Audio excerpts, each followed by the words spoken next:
Sexual harassment training for supervisors.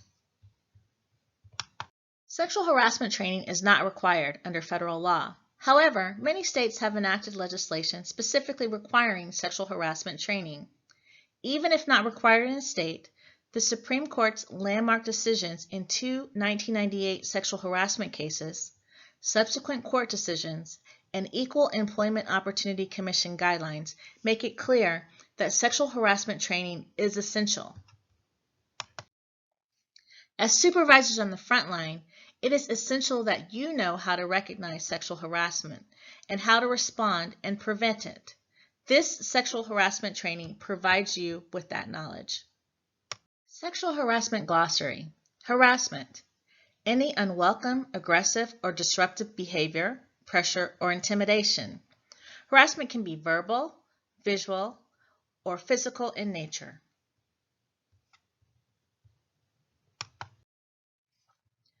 Hostile work environment. Any pervasive conduct in a working situation which a reasonable person would consider intimidating, offensive, abusive, or hostile. Leering. Looking or gazing at someone in an unpleasant, sexual, or malicious way. Offensive conduct. Any unwelcome behavior which a reasonable person would find objectionable. Examples include unwanted verbal or physical sexual advances. Leering. Offers of reward at work for sexual favors. Threats for actual reprisals for declining sexual advances. Making offensive remarks about a person's appearance, manner of dress, or parts of their body. Telling sexually oriented jokes. Gesturing sexually or displaying sexually suggestive images in public view. Any touching that makes an employee feel uncomfortable, such as slaps or pats. Intentionally rubbing against another person's body, pinching, or impeding or blocking movement. Supervisor. In cases of employer liability, the federal government recognizes a supervisor as anyone who has the authority to recommend tangible employment decisions affecting the employee, or if the individual has the authority to direct the employee's daily work activities. Employees who complete this training will understand what is sexual harassment, why it is important to prevent sexual harassment in our workplace, sexual harassment judgments, retaliation, our policy and procedure on sexual harassment, and your responsibilities as supervisors. The Equal Employment Opportunity Commission, also known as the EEOC, defines sexual harassment as any unwanted or unwelcomed visual, verbal, or physical conduct of a sexual nature, request for sexually oriented special favors, or exposure to offensive conduct or content. Other verbal or physical conduct of a sexual nature that affects an individual's employment, unreasonably interferes with his or her work performance, or creates an intimidating, hostile, or offensive work environment. Examples of sexual harassment include verbal or written conduct such as derogatory comments, slurs, notes, messages, invitations, emails, or jokes.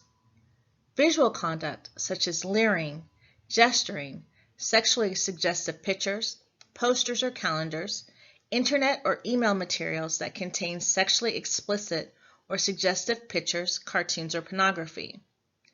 Physical conduct such as unwelcome touching, hugging, blocking someone's path in an inappropriate or sexual way. Sexual harassment is not just about the law. Showing respect for others, regardless of any kind of difference, is always the right thing to do. The two forms of sexual harassment are quid pro quo. This is Latin for this for that, or something for something, and hostile work environment.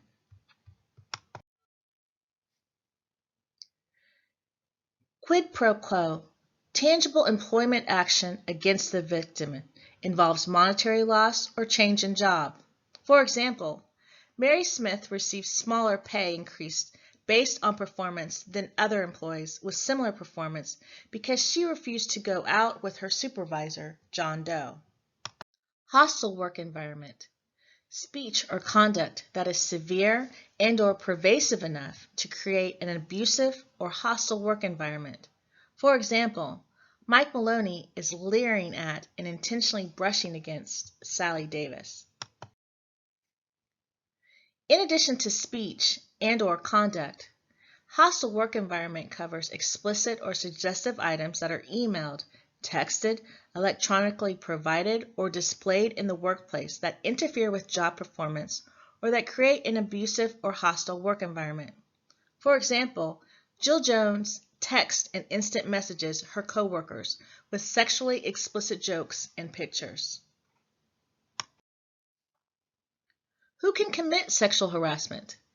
Employees at all levels, customers, vendors, suppliers, or visitors, members of the same sex or opposite sex.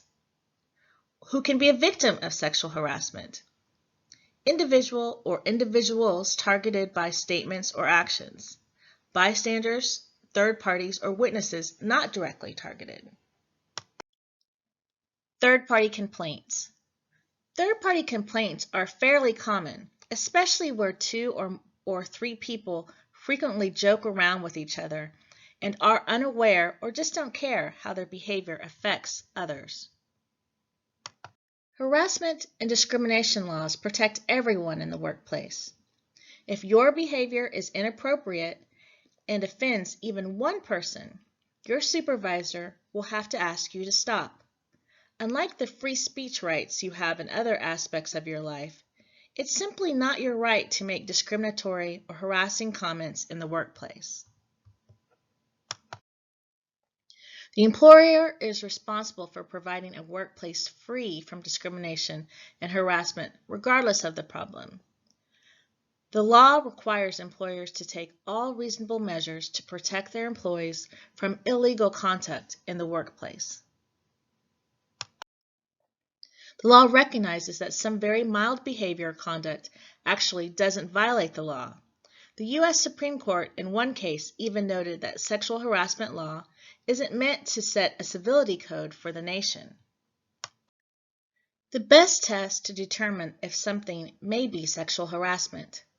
Ask yourself, could this conduct offend a reasonable person in this person's situation, taking into account the setting and context of the behavior?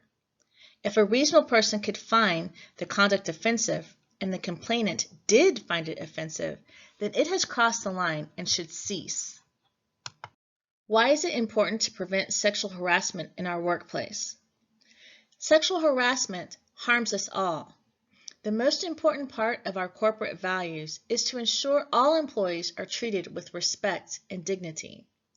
Engaging in, condoning, or not reporting sexual harassment is in direct conflict with our values. We want to remain in compliance with Title VII of the Civil Rights Act, which prohibits sex discrimination, including gender identity, change of sex, and/or transgender status. We want to remain in compliance with similar state civil rights laws and fair employment laws.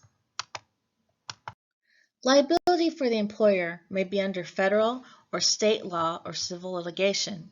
The company is always responsible for harassment by a supervisor that results in a tangible employment action, such as a hiring, firing, promotion, demotion, and changes in pay, benefits, or work duties. This would be the quid pro quo type of sexual harassment. If the harassment does not result in a tangible employment action, the employer may still be liable unless it proves both of the following. It has exercised reasonable care to prevent and promptly correct any harassment. The employee unreasonably failed to take advantage of the company's complaint or corrective policy and procedures. Liability. Many state non-discrimination laws define employer to include individual supervisors, managers, or officials. Increasingly, these company individuals face an individual liability risk because many suits contain state law claims. The EEOC remedies for a sexual harassment or sex discrimination complaint may include job reinstatement, back pay and benefits the victim should have earned, compensatory damages, paying for out-of-pocket expenses, punitive damages, liquidated damages in sex-based wage discrimination equal to the amount of back pay awarded to the victim. In fiscal year 2016, the EEOC resolved 7,433 sexual harassment charges and recovered $40.7 million in monetary benefits for charging parties and other aggrieved individuals, not including monetary benefits obtained through litigation. One of the largest and most publicized EEOC settlements involved Mitsubishi, $34 million. The EEOC sued, contending that women on the assembly line in an Illinois factory were groped, insulted, and subjected to raunchy insults. Women also alleged that male co-workers and supervisors kissed and fondled them, demanded sexual favors, and retaliated against those who refused. Another case involved Baker & McKenzie, the world's largest law firm, $3.5 million. Secretary Raina Weeks accused a partner and the firm of creating a hostile work environment and failing to take steps to take appropriate disciplinary action against the partner. A series of women at the law firm had complained of this partner's sexual harassment, but the firm took no action against the partner. The firm provided pay increases to avoid complaints, transferred some of the complainants, and fired one. Is it sexual harassment? True or false? If an employee repeatedly makes sexual jokes near the cubicle and no one involved in the conversation complains, the company bears no responsibility. False. Such behavior might be okay at a private happy hour if no one there has a problem with it. However, it's totally different if it occurs in an area where everyone can hear it, like a break room, conference room, or open workspace. If this happens repeatedly and the jokester's manager failed to respond to other workers' complaints, the company could become liable for a hostile work environment. That's what happens if a supervisor is aware and does nothing. True or false? A single complaint doesn't warrant an investigation by human resources. False.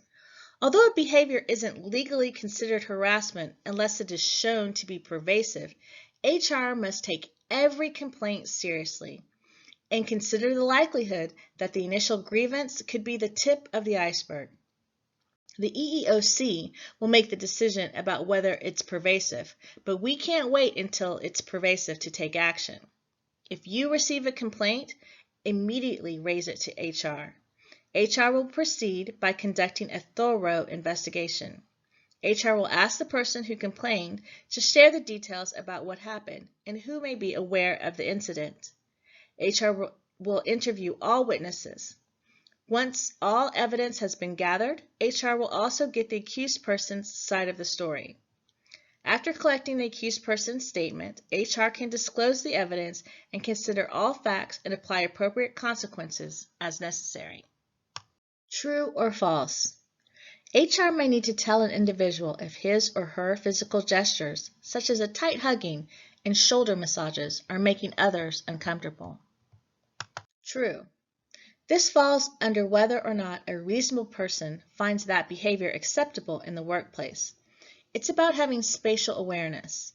While some employees could opt to tell a coworker directly if they don't like the way someone touches them, not everyone feels comfortable doing that, and thus may prefer to bring their concern to HR. It's HR's job to let the offender know that the behavior is unwelcome.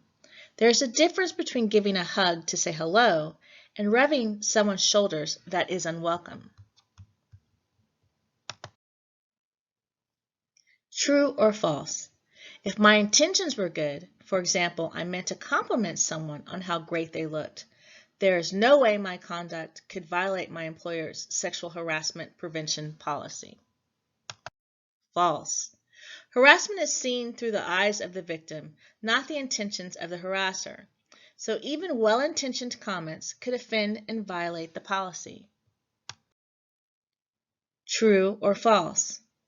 It may be some form of harassment, but it cannot be sexual harassment if both the offender and the victim are of the same gender. False. Men and women can both sexually harass, and it doesn't matter what gender the victim is. True or false? If most people find a comment amusing and inoffensive, then the one person who is offended does not have a right to complain about harassment. False. Harassment and discrimination laws protect everyone in the workplace. Retaliation. Retaliation is an adverse action taken against an employee because he or she complained of harassment or discrimination or participated in an investigation. Adverse action includes demotion, discipline, termination, salary reduction, negative performance appraisal, change in job duties, or shift assignment. Anti-discrimination laws prohibit employers from taking adverse action against employees for asserting their rights.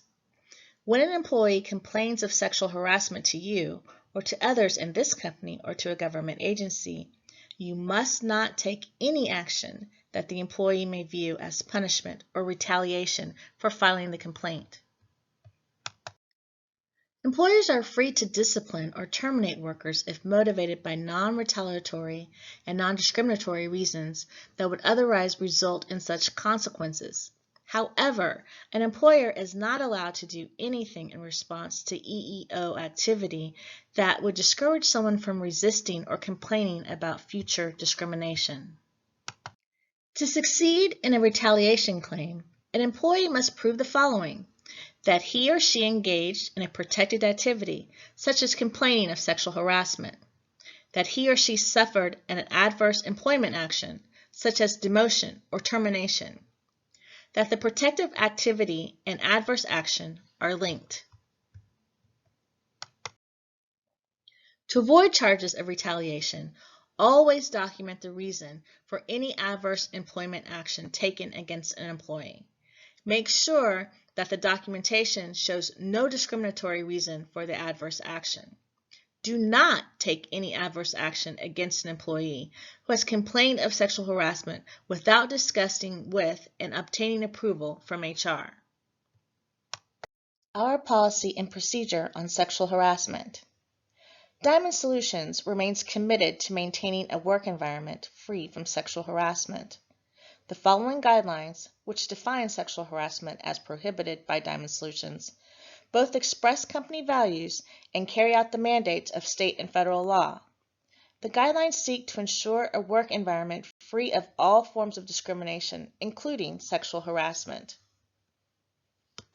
Sexual harassment can vary with particular circumstances, but generally it is defined as unwelcome or offensive sexual advances, requests for sexual favors, unwanted or uninvited verbal suggestions or comments of a sexual nature, or objectionable physical contact. Sexual harassment includes, but is not limited to, the following: unwelcome sexual advances, requests for sexual favors, and other verbal or physical conduct of a sexual nature, solicitation of sexual activities or other sex-related behavior by promise of rewards and or threats of punishment, activities of a sexual nature which have the effect of unreasonably interfering with an individual's performance or creating an intimidating, hostile, or offensive work environment, verbal or physical conduct of a sexual nature, expressed or implied, imposed on the basis of sex, that denies, limits, or conditions the provision of aid, benefits, services, or treatment.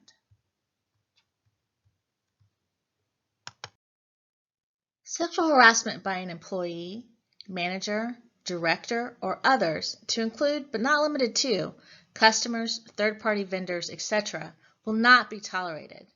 Appropriate action will be taken against any employee who violates this policy. Procedural guidelines. 1. Employee responsibility. Any employee who believes that he or she is being sexually harassed by anyone on the company's premises should promptly take the following steps. A. Politely but firmly confront whoever is doing the harassing. Request the person cease the activity immediately. B. If the harassment continues, or if you believe adverse consequences may result from confrontation, go to your immediate manager. If circumstances prohibit you from approaching your immediate manager, report the behavior to Human Resources, orally or in writing. State specific details of the sexually harassing offensive conduct. C. Within a reasonable period of time, if you believe inadequate action is being taken to resolve your complaint, or if the conduct continues, take your complaint to the President and Chief Operating Officer. D. If you continue to feel that inadequate action is being taken to resolve your complaint, go directly to the Chief Executive Officer for resolution of your problem. The policy of Diamond Solutions is to listen to all reasonable complaints, investigate, and quickly respond with appropriate action. 2. Management responsibility. Every member of the Diamond Solutions, Inc. management team is responsible for ensuring that no harassment, sexual or otherwise, occurs. A. Any complaint of sexual harassment should receive the immediate attention of the manager to whom it is addressed and should be reported immediately to Diamond Solutions HR or to Diamond Solutions President and Chief Operating Officer or Diamond Solutions Chief Executive Officer. B. Investigation of a complaint of sexual harassment normally will include conferring with the parties and witnesses named by the complaining employee. C. Because of their sensitive nature, complaints of sexual harassment should be investigated with particular care and should remain, to the extent possible, strictly confidential. D. In no event will information concerning a complaint of sexual harassment be voluntarily released by the company to third parties or to anyone within the company not involved directly with the investigation. More specifically, information will not be released to an affected employee's family, the news media, or a prospective employer seeking a reference. The purpose of this provision is to protect the confidentiality of the employee who files a complaint, to encourage the reporting of any incidents of sexual harassment, and to protect the reputation of any employee who may be improperly charged with sexual harassment. E. If the investigation reveals that the complaint is valid, prompt disciplinary action designed to stop the harassment immediately and to prevent its recurrence will be taken. Retaliation prohibited. Any retaliatory action of any kind by any employee of Diamond Solutions Incorporated against any other employee of Diamond Solutions Incorporated as a result of that person's seeking redress under these procedures, cooperating with an investigation, or other participation in these procedures is prohibited and may be regarded as the basis for disciplinary action. Your responsibilities as supervisors. 1. Know what sexual harassment is. 2. Say something if someone has crossed the line. 3. If someone complains about your behavior, stop. 4. Comply with our policy and procedures. 5. Immediately report to DSI Human Resources any complaint that you received from our employees or incidents that you witness involving other supervisors or employees. 3. In handling sexual harassment complaints from employees, demonstrate your willingness to hear and objectively discuss complaints. Inform the employee that you must report all complaints to DSI HR. Tell the employee that confidentiality will be respected as much as possible, but cannot be ensured in order to investigate fully and properly. 4. Do not object if an employee prefers to or actually does bypass the standard chain of command. 5. Do not engage in retaliation against an employee who complains of sexual harassment or participates in an investigation. 7. Be available for interviews and provide as much information as possible. 8. Make employees available for interviews. Once an investigation has been completed, if disciplinary action is to be taken, work with DSI Human Resources to make sure that the victim is not adversely affected and that the sexual harassment stops and does not recur. Summary. Sexual harassment is unwelcome sexual advances, requests for sexual favors, and other verbal or physical conduct of a sexual nature that affects an individual's employment, unreasonably interferes with his or her work performance, or creates an intimidating, hostile, or offensive work environment. It is important to prevent sexual harassment in our workplace because it harms us all. It conflicts with our corporate value that all employees are treated with respect and dignity. Sexual harassment and retaliating against an employee who complains of sexual harassment are illegal under federal and state laws.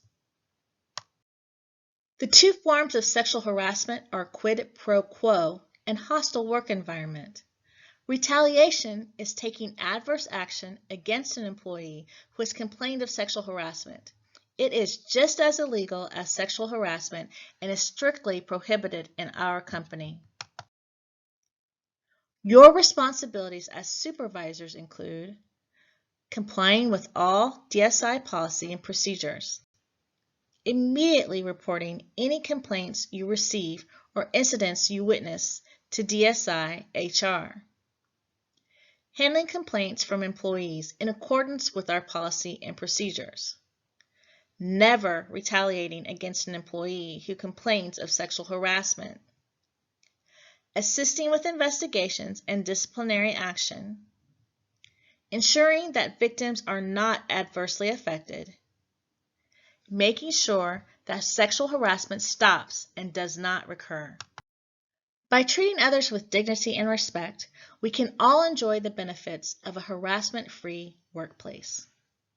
Thank you for your